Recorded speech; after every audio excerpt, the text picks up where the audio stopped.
Fight over three-language policy. Tamil Nadu says no to Hindi in schools. Union government draws the line.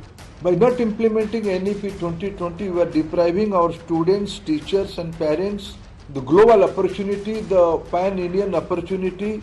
Rejecting a student-centric, future-focused policy is really regressive.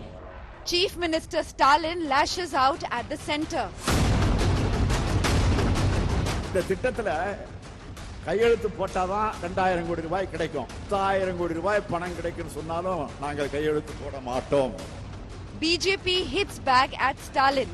Tamil भाषा, तमिल संस्कृति और तमिलनाडु इसके सम्मान के लिए आजादी के बाद अगर सबसे ज्यादा किसी ने काम किया है तो हमारे प्रिय नेता नरेंद्र मोदी ने किया है. Hindi a link language or divider between North and South. Big language debate. It's the latest flashpoint in Indian politics. Language has once again divided North and South India as it has in the past. And now it threatens to snowball into a major political confrontation once again. Tamil Nadu's Chief Minister MK Stalin has raised the flag of virtual revolt against the centre and its national education policies, three-language formula, warning that it will lead to the forcible imposition of Hindi. Now other southern state chief ministers like Karnataka Siddaramaiah are also joining in the chorus. Today on the Weekend Roundtable, we explore the basis for this reignited debate. Will language unite or divide this country? Is Hindi a link language or is it part of this divide? It's time for the big language debate here on our Weekend Roundtable. Joining us on this discussion, Pavan Kumar Verma, author, diplomat and a former MP. Dr. Usha Ram, education consultant, CBSE, manager, Springdale School, Pusa Road, Delhi. Narayan Lakshman, senior journalist in The Hindu, based in Chennai. N.R. Ilango, MP Rajya Sabha of the DMK. Yogendra Yadav, co-founder Swaraj India. And Narayan Tirupati, State Vice President, BJP, Tamil Nadu. I'm going to put question by question and explore this subject, particularly in the context of Hindi at the very outset. Is Hindi a link national language or now still a divider between North and South India? That's my first question that I want to pose. Let's turn to the politicians on this. To you, Narayan Tirupati, first, because the BJP is endorsing the three-language formula for Tamil Nadu as well. Do you believe Hindi is a link language or is it still a divider? Hindi is an official language of India, which has been accepted by everyone in India. India is one. We need to accept this. But our Tamil language is the best and oldest language. So we have not learnt Hindi due to various reasons. Mr. Annadurai, who was a member of parliament, very clearly in parliament said that if you learn Hindi, if you learn Tamil, I will learn Hindi. That was what actually the three-language formula meant for. So now, after two national education policy, now the BJP government has brought a policy wherein you can learn an Indian language apart from the regional language and English. So nowhere Hindi is compulsory here. So absolutely all languages will unite India, including Hindi, including Tamil. So the problem is that this NEP says that you take your language throughout India, pan-India. That is why these people are not ready for that. The NEP clearly says that, but they are not ready for it. So as far as I am concerned, even I am not very, I have not learned Hindi, but I can understand because I am traveling, I am able to understand few words. It is difficult only, there is no doubt, but over and above everything, our culture, our thinking, everything unites us. So Hindi is an official language. Hindi is not a national language. Very clear. We are very clear in that. And we are saying that we should learn in our regional language, mother tongue. That is what our government. So has you're saying learning Tamil is not and Hindi are not mutually exclusive. Tamil remains your mother tongue. The focus will be Yes. on Tamil, but because Hindi is the official language of the country, there is no harm in learning Hindi as well. Am I correct? Yes, there is no harm in learning any language. Even Okay. see, that's what I'm saying. There is no harm in learning any language. That is what NEP says. I'll come to the any language bit. But NR Ilango at the very outset, MP Rajya Sabha DMK, why are you so angry about the three language formula? The fact is that it doesn't stop you from Tamil as your first language, English as your second, and then any other language. The manner in which MK Stalin is now attacking Hindi, it almost seems as if Hindi is a foreign language for you. It is a foreign language for us. I'm saying, when I learn English, which is a language where I can use worldwide, and as Anna said, when I can communicate to the world through English, why should I have a special language to communicate with Indians? Number one. Number two, Mr. Narayan Tripati said that NEP is not imposing three language formula, but NEP does impose three language formula. And I never said that. No, he did not. No, let me correct him. He said NEP does not impose Hindi. It says three language, but it doesn't necessarily mean that Hindi has to be imposed through the three language formula. I asked you the question, do you believe Hindi is a linked language or is it a dividing factor? Give me a straight answer, Mr. As long as you are imposing it on us, it is a dividing formula. How is it being imposed? You can learn Telugu as your third language. You can learn Malayalam as your third language. The option is being given. As the Home Minister says, that you have, as Mr. Dharmendra Pradhan says, Honorable Minister says, we have to learn Hindi. That is No. He said, Never. He said so. Never. You have to accept three language formula. You have to learn Hindi. No. I will come back and play out exactly what Dharmendra Pradhan said. Please. But just hold on. Yogendra Yadav is also joining us. Yogendra Yadav, in a message that you have posted on social media today, you have commented on Stalin's statements on the three language policy and said, disappointed to read this from a senior leader like you. I am with you and the people of Tamil Nadu in opposing the partisan governor, withholding of central grants and imposition of any language. But opposition to central government must not become opposition to Hindi. Do you believe that this language debate is by its very nature now becoming more and more divisive, raking up some of the old antagonisms between North and South? Thanks for noticing, Rajdeep. I must begin by underlining that this is a friendly disagreement. Friendly because I agree with the basics of what Tamil Nadu CM MK Stalin has said. I agree that the central government is violating the federal principles and the conduct of the governor is so completely anti-constitution. I agree that central government must not withhold funds because Tamil Nadu government happens to disagree with its educational language policy. And number three, fundamentally, I agree that language policy has to be through consensus. I'm against Hindi imposition. So what's my disagreement? My disagreement is, because as a senior political leader, Chief Minister of a state and someone who represents such a deep linguistic tradition as Tamil, one of our oldest languages, him attacking another language doesn't look good. It's not good politics. Tomorrow, if someone from Uttar Pradesh were to do it about Tamil, I would oppose it the same way. Two, because what he says is actually not quite accurate. It is true that Hindi language, what we call Hindi today, has been built by subsuming large number of languages which we today call dialects. But this is exactly the same with all other standard languages in India today. This is true with Bengali, this is true of Marathi. I'm not scholar of Tamil, but I would not be surprised if we discover something similar in the past of Tamil. This is how standard languages have evolved. So we need to support these so-called dialects because these are languages. But to single out Hindi is simply incorrect. And finally, and above all, I disagree with what Mr. Stalin has said because of framing this whole thing of Indian languages versus Hindi. No, sir, that's not the reality of this country. The reality of this country is that all Indian languages, Hindi and Tamil included, need to be saved from the hegemony of English language.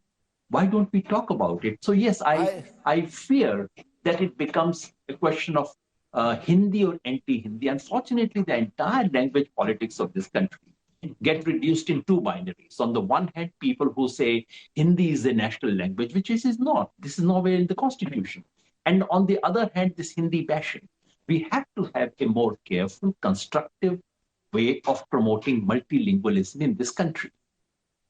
You know, the fact is, as I said, all of this has been set up by the National Education Policy and its three language formula. Since we are talking about is Hindi being imposed, I just want to play for a moment what Dharmendra Pradhan, the HRD minister, says, and then I'll get my other panelists to respond to that. Is the government talking of imposing Hindi, making it mandatory as part of the three language formula across government schools? Listen in.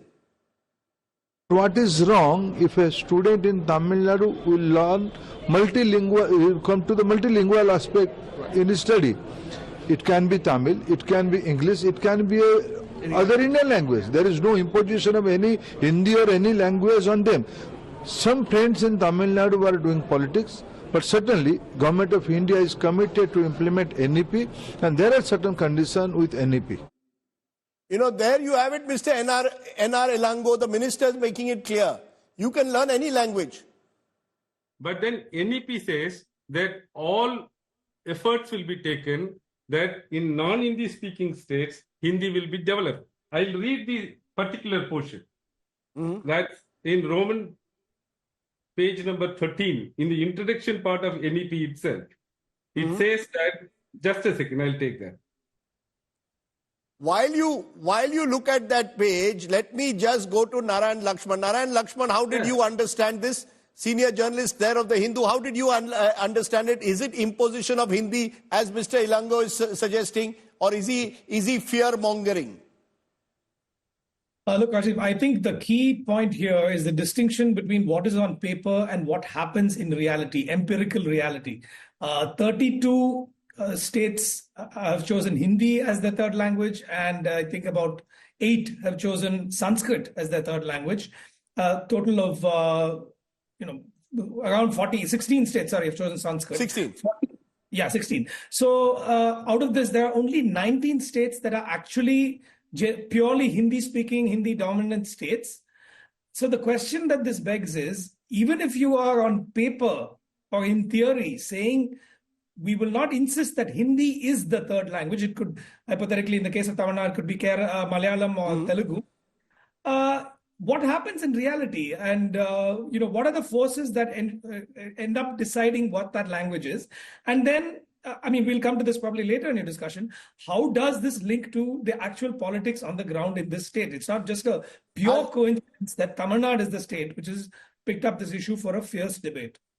I'll come to the politics in a moment, but you're saying data clearly shows that most states now choose Hindi. Now, many will say that's because learning Hindi is advantageous, particularly in large swathes of this country. Dr. Usha Ram, you are an educational consultant with the CBSE. Is the idea to spread the use of Hindi and Sanskrit, or is it to give space to all our languages in a multilingual, leave it to the children and their parents to decide and the school managements to decide? Is the CBSE indirectly imposing Hindi, as Tamil Nadu is suggesting?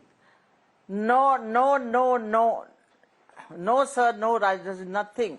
See, I'm going by NEP, which gives full freedom. NEP is perfectly good document, which is helping us as an educationist for NCF also. National Curriculum Framework, we are able to manage keeping NEP in mind. And NEP doesn't, at no cost, has said that, these are the compulsory languages. There's 3 languages. So it could be your mother tongue, regional language, or any third. 2 Indian languages but the fact, ma'am, so Usha Ramji, ma'am, but as Narayan Lakshman says, there's a difference between theory and practice. No school in Uttar Pradesh or Bihar is going to ask their children to learn a southern language. On the other hand, southern schools, according to the DMK and other parties, are being pushed to make them learn Hindi. Why not? No. See, it is up to the states to decide. NEP has said that I'll only keep that because I don't want to get into any kind of politics. I'm very clear because as an educationist, when I read NEP, a wonderful document which really prepares us to go for NCF, that is National Curriculum Framework, so that we are able to implement the education system, which has to be uniform all over the country. Over the country, whether we are talking about the inputs and outputs, the receiving, that it is very, very clear. So we are going by that, and if you look at it from the three languages, it has not said anything that you have to have Hindi and you don't. That is up to you to decide. You want Hindi, you don't want Hindi. That's up to you. Who tells you? Who forces you? Nobody's forcing you. NEP doesn't tell you that. NEP has not said that. NCF. Okay, you're saying there's nothing forcible. Let me for a moment turn to therefore Pawan Verma. For me, I'm very clear. See, I'm going by the... See, Rajdeep, you're going by the document. You're going purely by the document. Which says yes. I just want to bring in Pawan Verma on that first big question. Is it a link language Hindi today? Is it a bridge builder or does it divide? There's been a history, particularly in Tamil Nadu, going back to the 50s and the 60s, where Hindi was seen as an imposition by Delhi. We are now in 2025. Surely by now, organically, Hindi is spreading. Today, actually, I've been to Chennai, to places where people, people will perfectly understand Hindi. They may not speak it, all of them, but they understand it. Should we be spreading Hindi? Is it a link language or is it a divider? Thank you, Rajdeep.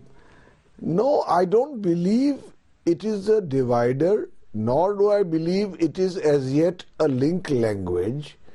But you must understand that we are seeing a political battle being played out on the basis of a perception that a language which is relatively alien to the South is being imposed, and there is an empirical historical background to this political battle. You will recall that the anti-Hindi agitations in Tamil Nadu and other states in the South go back to the 1960s.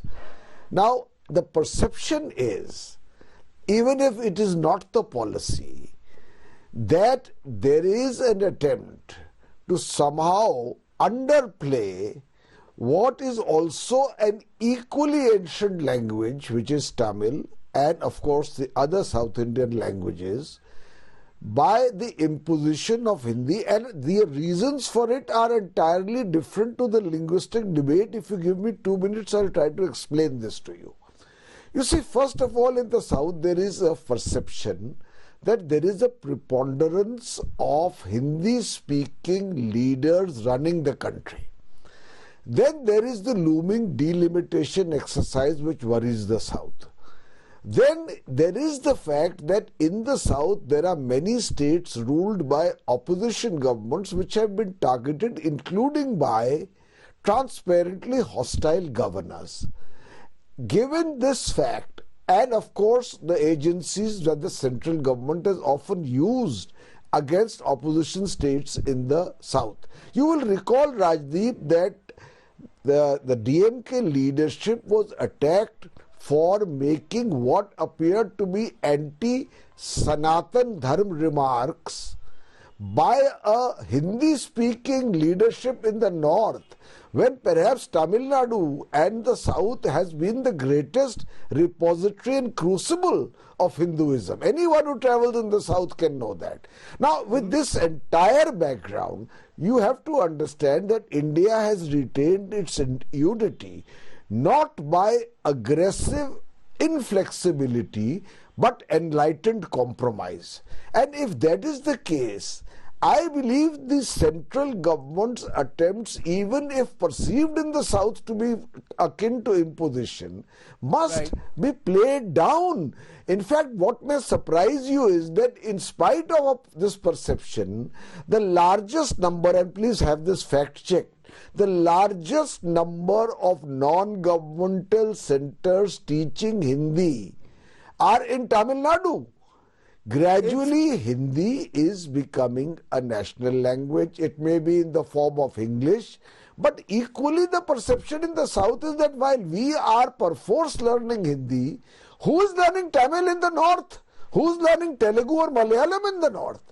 So I think that the government policies need to be nuanced, need to be played in an enlightened way and not in a manner which exacerbate tension, because we are sitting on a time bomb if we do not deal with southern sensitivities with regard not only to Hindi but several other issues. You know, you raised a lovely word there, Mr. Verma, enlightened compromise. How do we achieve an enlightened compromise when it comes to languages, especially given the gaping trust deficit? And I'll come to that later in the politics. The trust deficit between some of the southern states that are opposition ruled and a center which is heavily dominated by the BJP, the Bharatiya Janata Party, that many believe started with Hindi, Hindu, Hindustan politics. I just want to give a little pivot and a twist to the question, which is quite simply this: is the real battle between English and the regional languages? Is English actually, as Yogendra Yadav just now suggested, the hegemonical language? You know, Yogendra Yadav, I didn't interrupt you when you spoke that. You said the real battle is bhashas versus the hegemony of English. You even seem to post that this is the real linguistic apartheid in India. What do you mean by that? Many think, I do too, that English is actually a great leveler. It's the one aspirational language that helps us fare well in the world. It's a global language, a language of opportunity. Are we going to now make the debate English versus regional languages?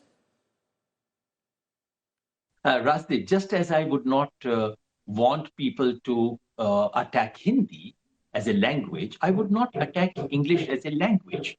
What I'm opposing, and I would promote, I would want to learn English. I'm speaking to you in that language. And I would want every child in this country to be able to learn English, to be able to use it and access all the world language and knowledge that you spoke about.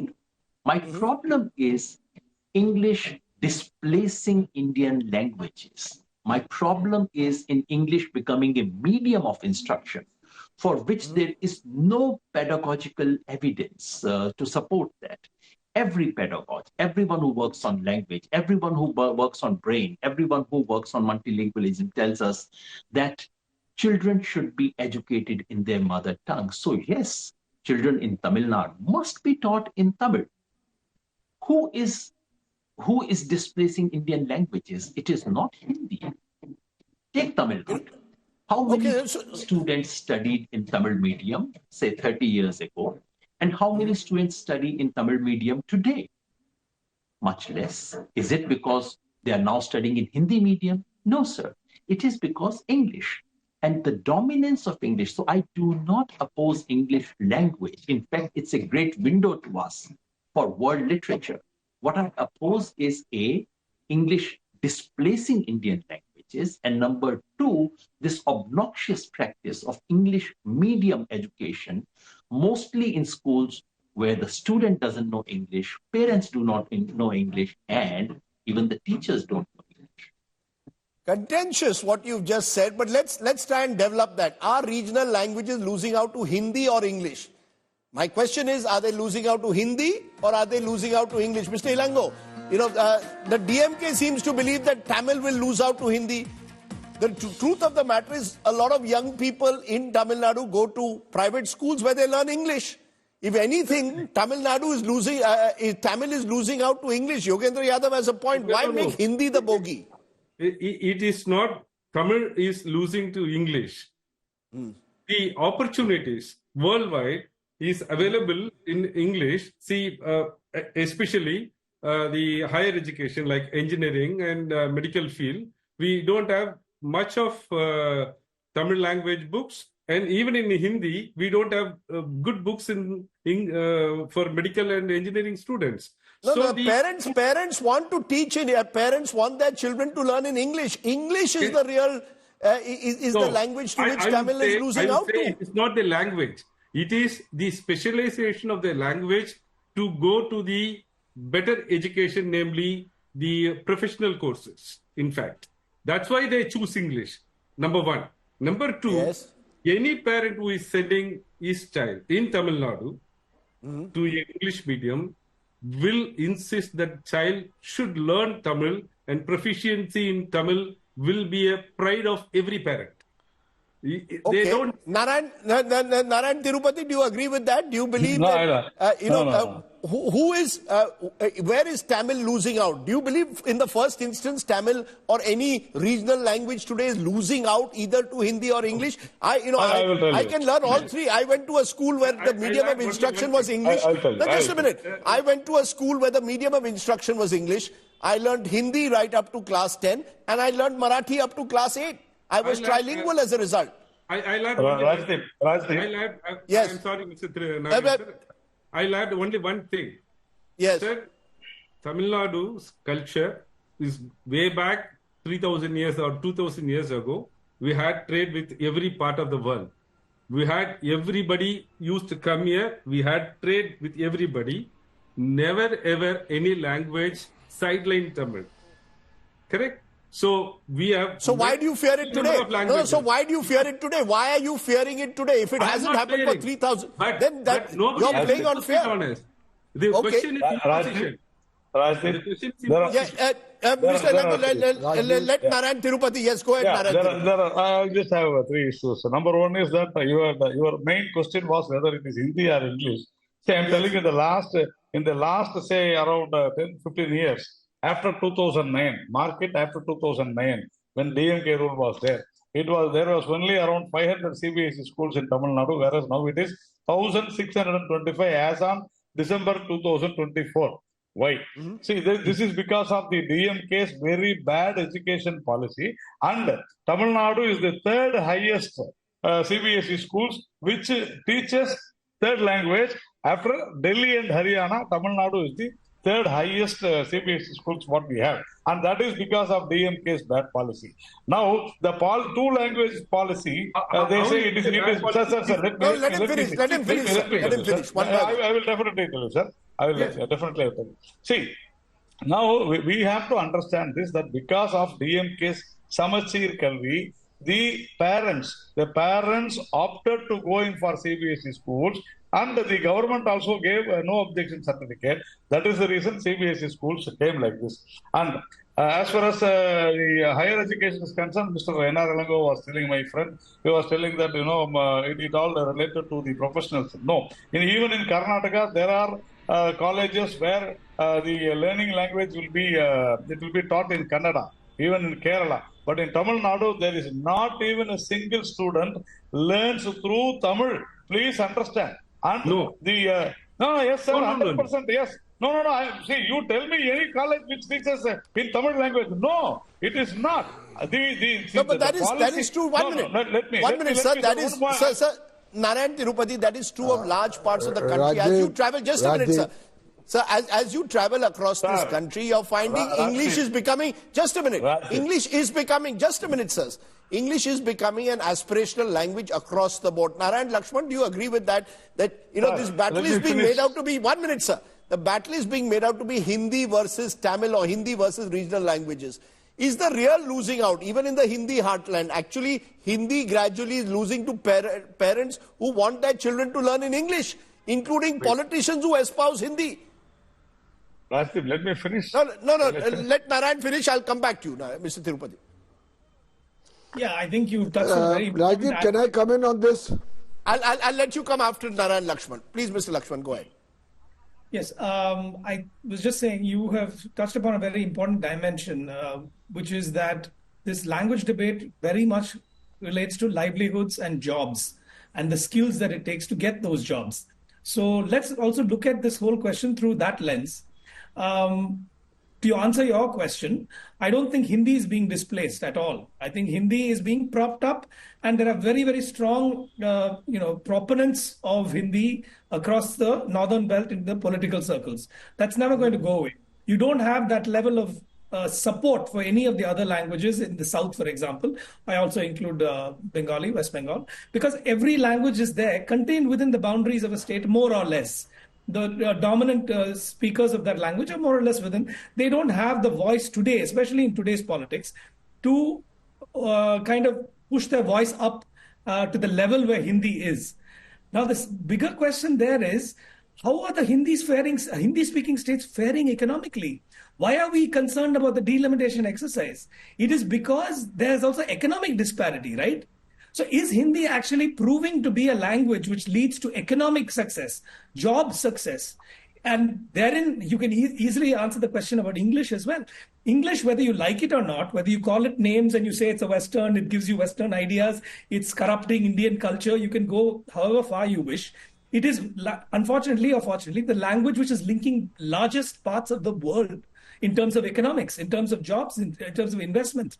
Why do you have Indian community emigrating abroad and being so successful as a diaspora community? It's because of this. So I think we shouldn't leave out the economic side of it when we look That's at a very interesting.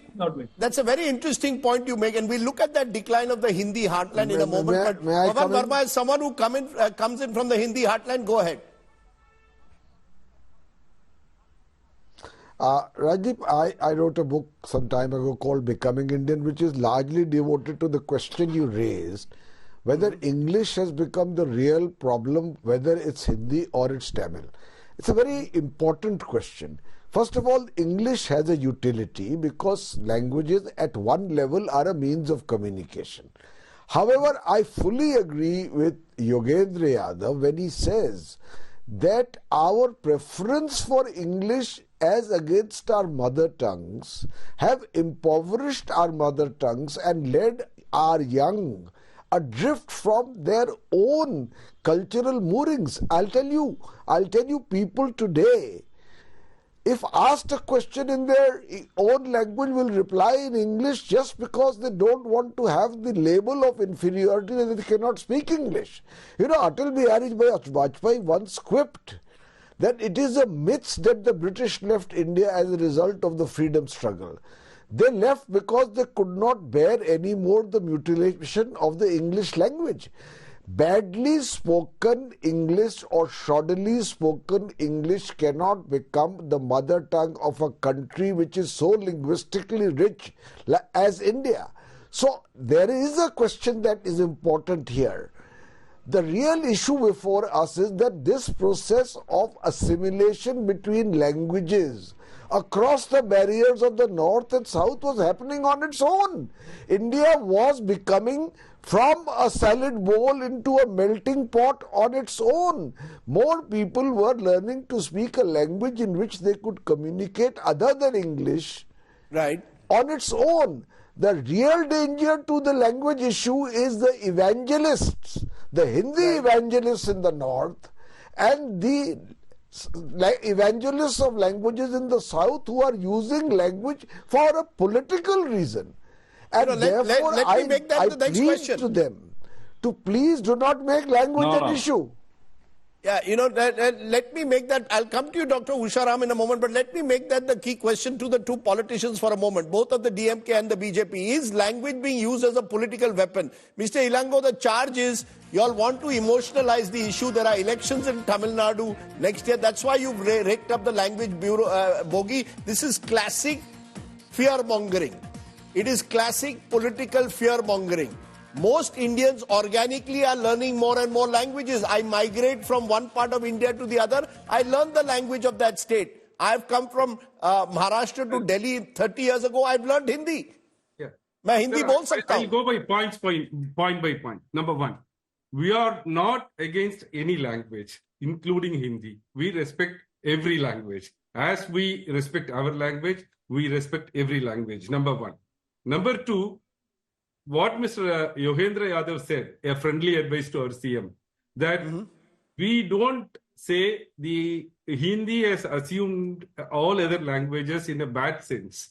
We said, if this is allowed, this will happen to our language as well. That's one thing.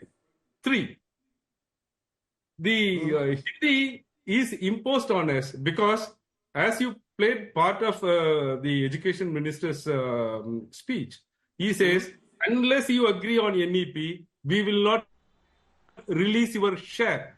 This is happening not now. This is happening for about 3-4 months, 6 months. What else we can assume from that? If you don't, you won't release our share of. So it is creating a political confrontation, the potential political confrontation. Yogendra Yadav, you know, we've reached a stage where... Just a minute, sir.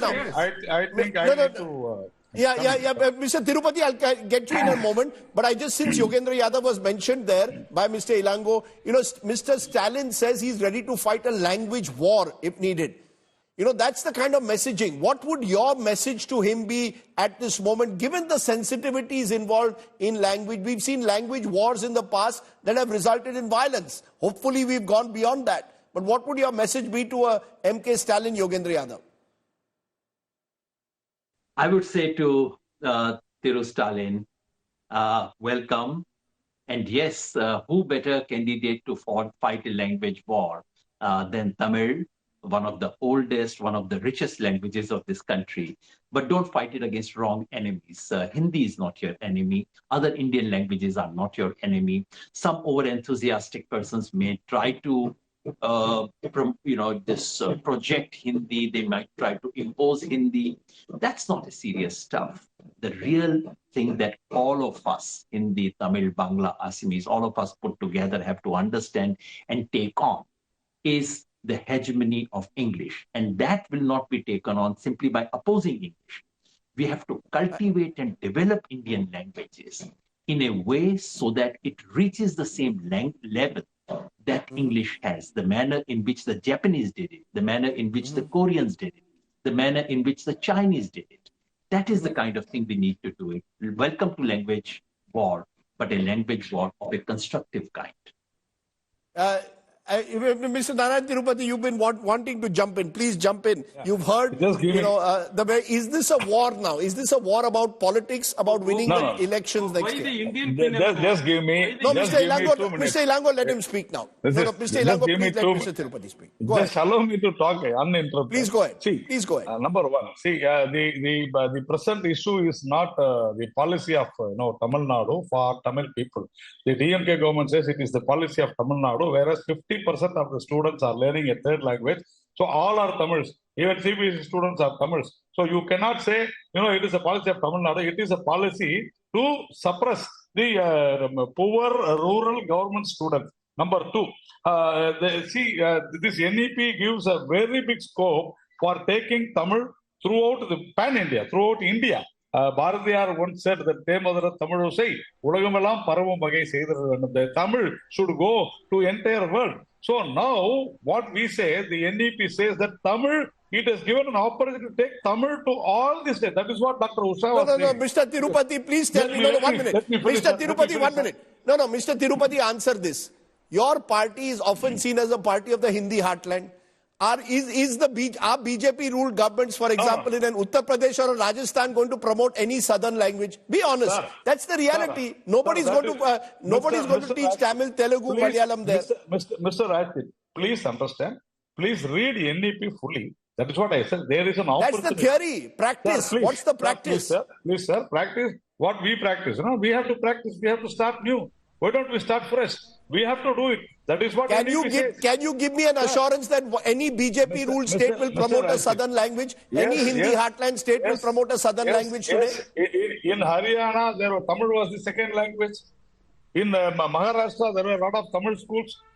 Don't tell that it is not there. Only you should have the will. Number three. Mr. Yogendra Yadav, I saw his tweet today, and I think Mr. Yogendra Yadav forgot to say one thing. See, these 52 languages, these non-scheduled languages, this BJP government under Narendra Modi's leadership has given 52 primers.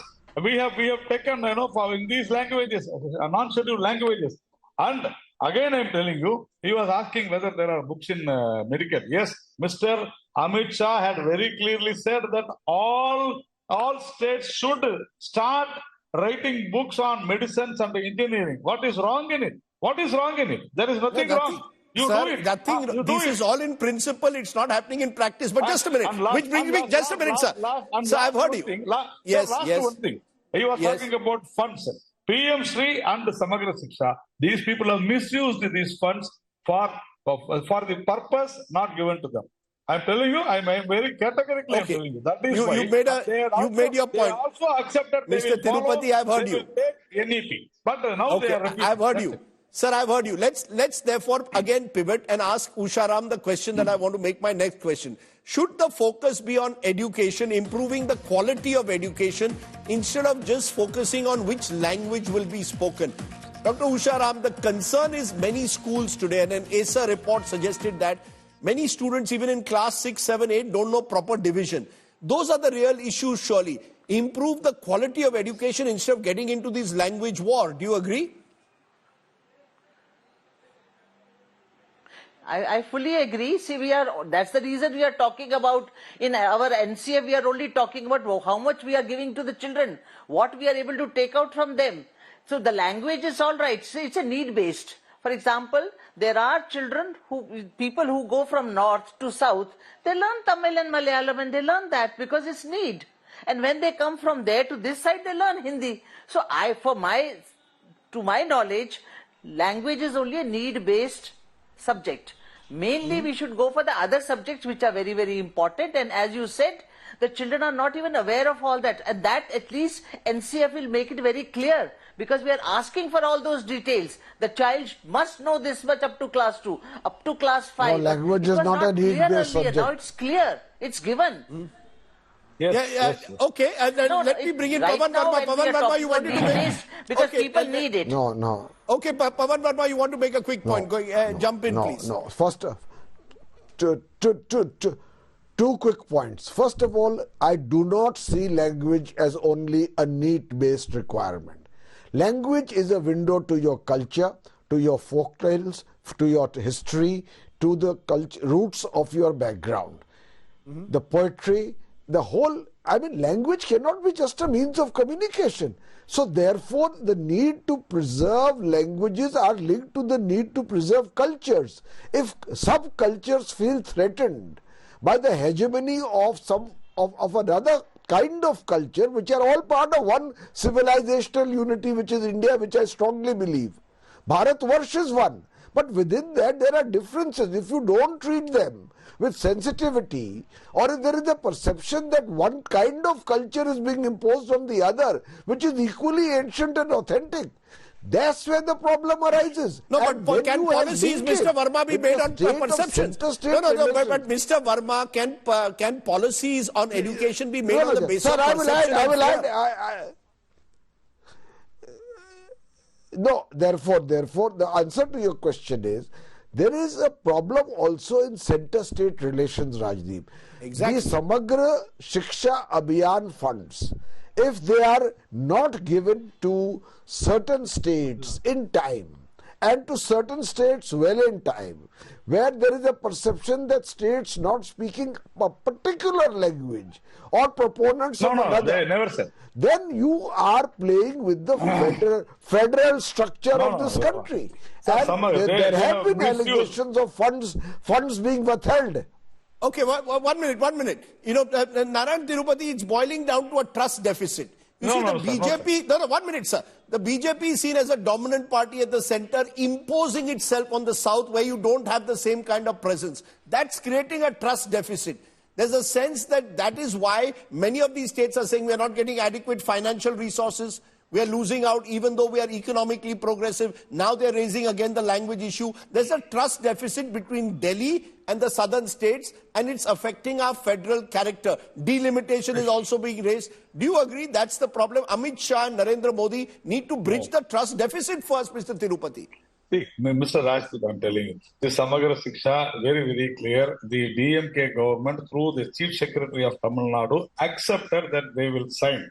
See, all records have been in the public, okay? It's in the public domain. And they said that we will accept it. And they wanted the release of funds also. Again, I'm telling you, this Samagra Shiksha was meant for, some funds from Samagra Shiksha was meant for setting up of computer labs, which this government did not do in government schools. And this Samagra Shiksha, some funds meant for appointing computer teachers. They have not done it. More than thousands and thousands of computer teachers are actually fasting in the Tamil Nadu. They are fighting with the Tamil Nadu state. See, you misuse the fund, you use it for some other thing. Mr. Elango, okay, you made the point. Mr. Tirupati, you made the point. But Mr. Elango, is this about a trust deficit between Chennai and Delhi, or between the southern states and Delhi? You're using every day a new issue. One day it's delimitation. One day you say that you're being financially strapped by the center. Now you're saying language is being imposed on us. This is all an attempt to create a divide between Delhi and Chennai. Mr. Tirupati, 1 minute. Let Mr. Elango respond now. No, Mr. Tirupati, let him. No, let Mr. Elango answer for this also. Mr. Elango, Jitni Abadi Utana Haq. This was told by Mr. Rahul Gandhi on 5th October 2023.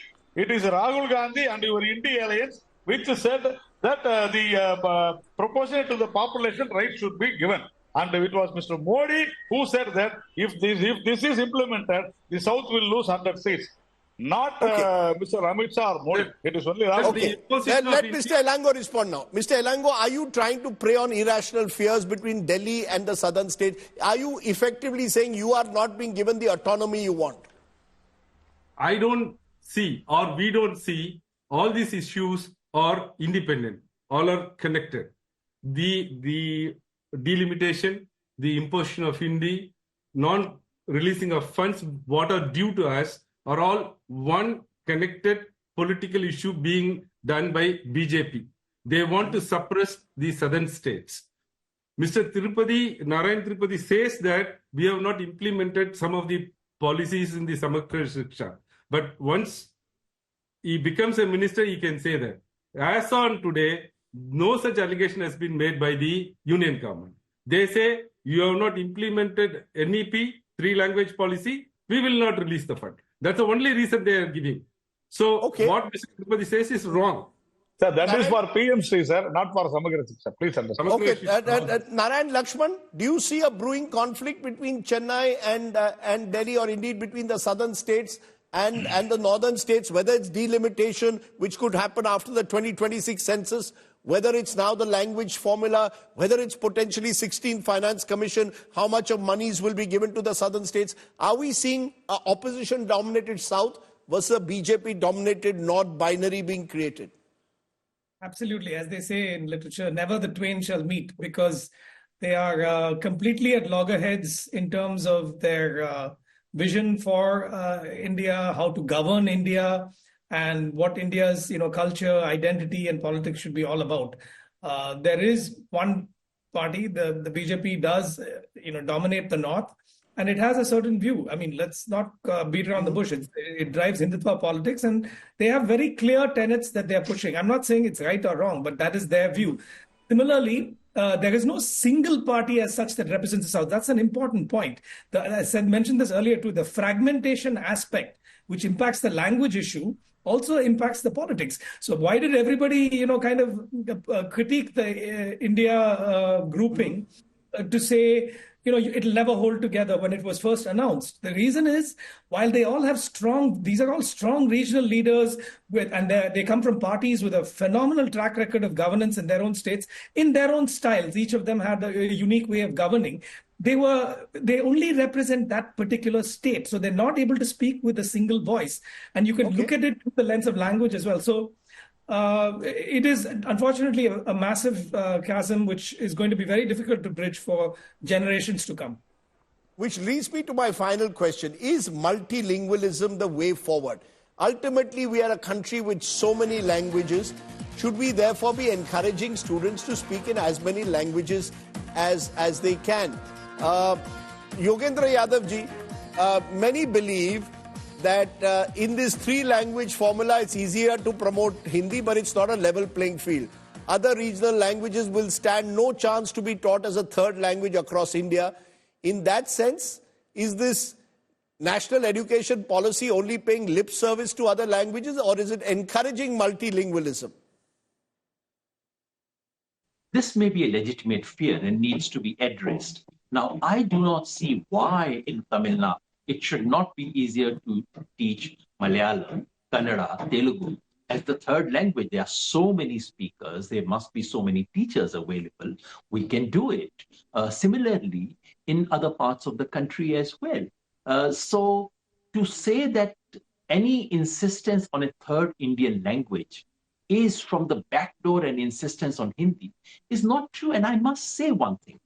In the past, the three-language formula used to say Hindi, English, and a third language. Basically that's what it amounted to. In the latest NEP, it doesn't even say that. It doesn't mention the word Hindi. It simply says 3 languages should be taught, of which 2 should be languages native to Indian.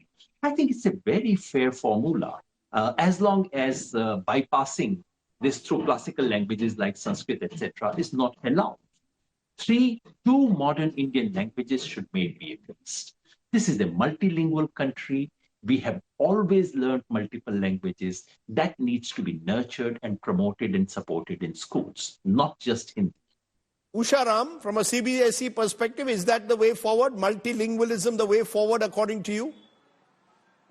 Yes, why not? Bahubhasha. Yes, if you see our the subjects that we have, bahut bhasha, kyun nahi? Bilingualism is very important, and if you see our papers, we have papers for all the subjects. Those who take it, we give them. So, the language is one which is, the children can learn as many languages as they want. NEP is not, see, there's a lot of flexibility in this. There's a lot of, opportunities given to states to decide which language they want. So that is for them to decide, Exactly. You've got to give the freedom of choice. But that's where I want to end with you, Pavan Verma. Do you believe the freedom of choice is there to students, to schools, to state governments? Should that be there? Education being on the concurrent list, and promote multilingualism.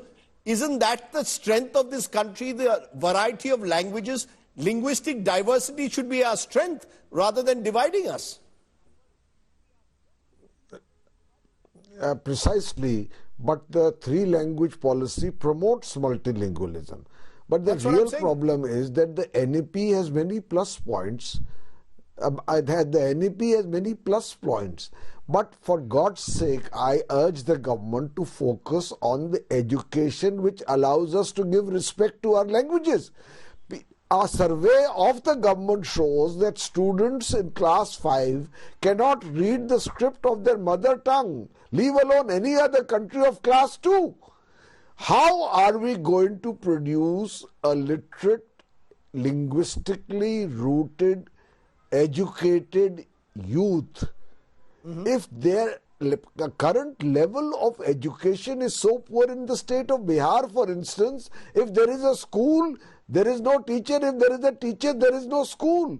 Our primary education in the north in particular is in shambles, and especially so we are coming back to one of our original questions. So Mr. Verma, we are coming back to one of our original questions. Let's focus on the quality of education and not what language it's taught. You need a quality education at the end of the day, irrespective of which language it's taught in. Absolutely. Okay. Absolutely. We need that, and then respect all our languages. Stop making them a part of politics, and stop this perception that one language is being imposed on another because it is the way which is totally alien to the way we have developed so far. I called it enlightened compromise. That is what we need to pursue, not aggressive inflexibility. Let me leave it on that. Do not pursue aggressive inflexibility. Enlightened compromise could be the way forward. Allow languages to grow and flourish organically in a country as diverse as ours, and I'm sure India in its own unique way will find a solution. This is not an issue for confrontation in the 21st century. Let's focus on the quality of education and not necessarily on the language necessarily in which it is taught. To all my guests, for what's been an educative and enlightened debate, I thank you all very much. To our viewers, thanks very much for joining us on the round table. Namaskar, namaskaram. What more should I say? Good night. Bye for now.